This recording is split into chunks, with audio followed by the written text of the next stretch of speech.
بسم اللہ الرحمن الرحیم۔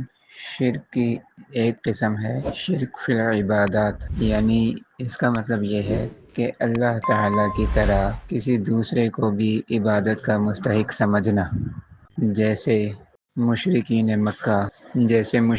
مکہ اپنے ہاتھوں سے بنائے ہوئے پتھروں کے بت اور مورتیوں کو خدائی کے برابر درجہ دیتے تھے، یعنی اللہ رب العزت کی ذات کے برابر ان کو سمجھتے تھے، اور یوں سمجھتے تھے کہ وہ بھی ایک خدا ہے، یعنی اللہ تبارک و تعالی، اور یہ بھی خدا ہیں، یہ بھی خدا تعالی کی طرح قدرت رکھتے ہیں۔ مثلا کسی بت کے بارے میں ان کا یہ نظریہ تھا کہ یہ جو ہے بیٹے دینے والا ہے، یہ بیٹیاں دینے والا ہے، یہ بارش برسانے والا ہے، یہ صحت دینے والا ہے، یہ بیماری دور کرنے والا ہے، یہ مشکل کشا ہے، یہ حاجت روا ہے، وغیرہ وغیرہ۔ تو اس طرح ان بتوں کو بھی اللہ تعالیٰ کے برابر درجہ دیتے تھے اور ان کی عبادت بھی کیا کرتے تھے۔ خانہ کعبہ کے اندر یعنی بیت اللہ کے اندر ان کو رکھنے کا مقصد ہی یہ تھا کہ یہ بھی اسی طرح تعظیم کے لائق ہیں، یہ بھی اسی طرح عبادت کے لائق ہیں، اور وہ ان کی عبادت اور ان کی پوجا کیا کرتے تھے۔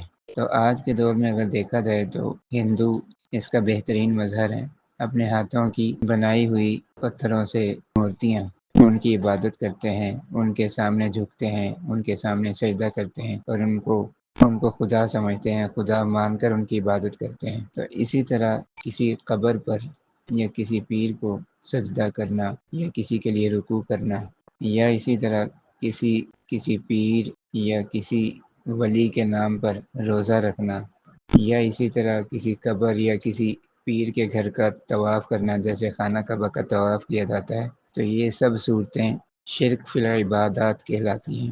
یعنی عبادت کے اندر شرک۔ عبادت کس کی ہونی چاہیے؟ اللہ تبارک و تعالیٰ کی۔ تو اللہ تعالیٰ کی عبادت کے اندر کسی اور کو بھی شریک کیا جا رہا ہے، یعنی اللہ تعالیٰ کی عبادت بھی کی جا رہی ہے، اور ساتھ میں کسی بت یا کسی قبر یا کسی پیر یا کسی ولی کی عبادت بھی اسی طرح کی جا رہی ہے۔ تو یہ شرک فی العبادت کہلاتا ہے۔